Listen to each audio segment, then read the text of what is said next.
So my name is Beth Lipman, and I'm an artist that's working in Sheboygan Falls, Wisconsin. I work in a variety of different materials, um, but I'm primarily known for my sculptures in glass. Great. All right, so really the main question is just simply what are you doing during this time to stay creative, or because I know there's kind of an expectation. I think a lot of people are like, oh, we have all this time, Right. but sometimes sometimes just doing nothing is what feels best. So if not Right. creative, what are you just doing to stay positive? Ways of describing the moment that we find ourselves in. Well, I'm still going into my studio every day. I work in my studio about a half day Mm-hmm. every day. No weekends for us here. I'm also currently homeschooling my children, Okay. so the time frame of everything is kind of shifted in my world, and I know everyone talks about there being a ton of time or what to do with your free time, but I almost feel like I have less time Yeah. in this really difficult and challenging kind of collective time that we have, um, because my studio practice hasn't really slowed down.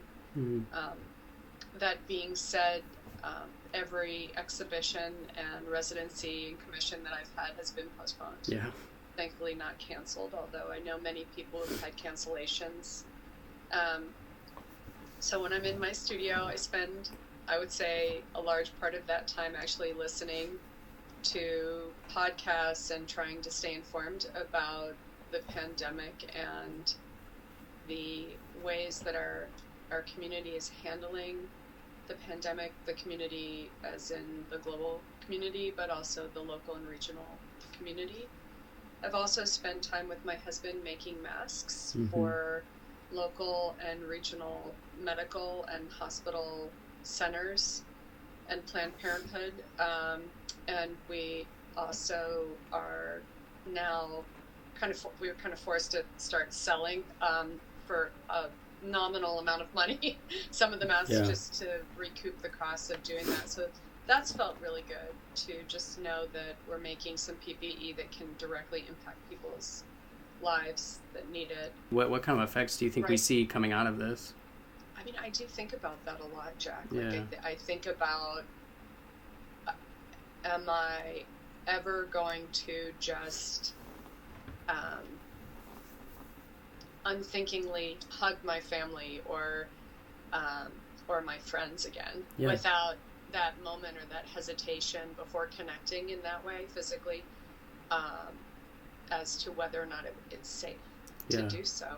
And because we are such, we're such a social species. Mm. I mean, the I think the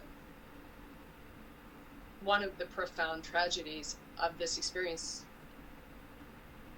aside from the huge loss of life and income and the ways that the inequalities of our society have been completely heightened in this epidemic, Yeah. is that we need to connect to others, and we need to. That's how we survive and adapt and theoretically evolve.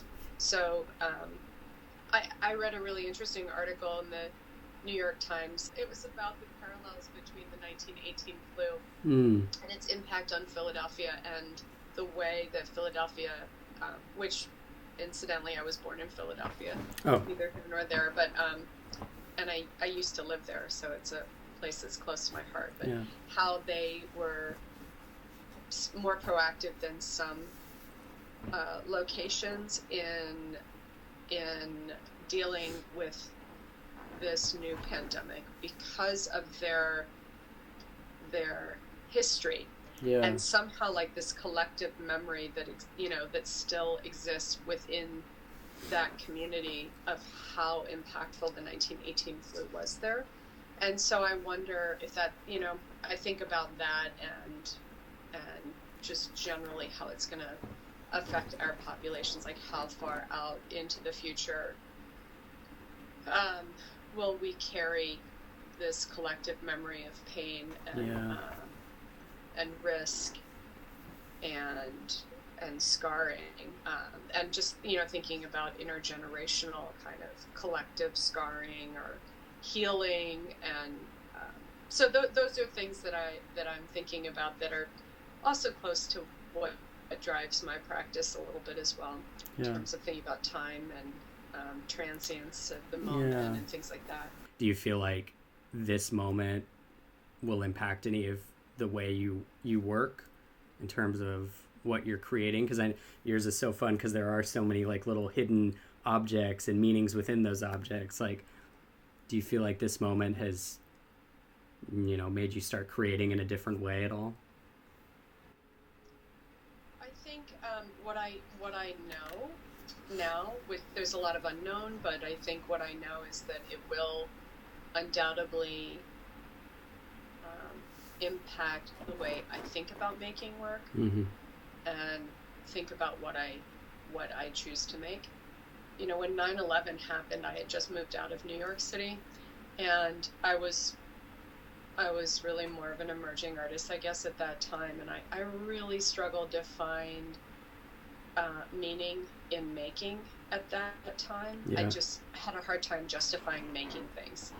But this crisis, which I think is the event in our national consciousness that really impacted everyone immediately in one form or another, in my opinion, from what I can tell. I have noticed that this particular tragedy that we're going through and crisis, it has not made me question the validity of making things or creating things in the way that event did, and I think that that's interesting too, and something to maybe unpack over a period of time.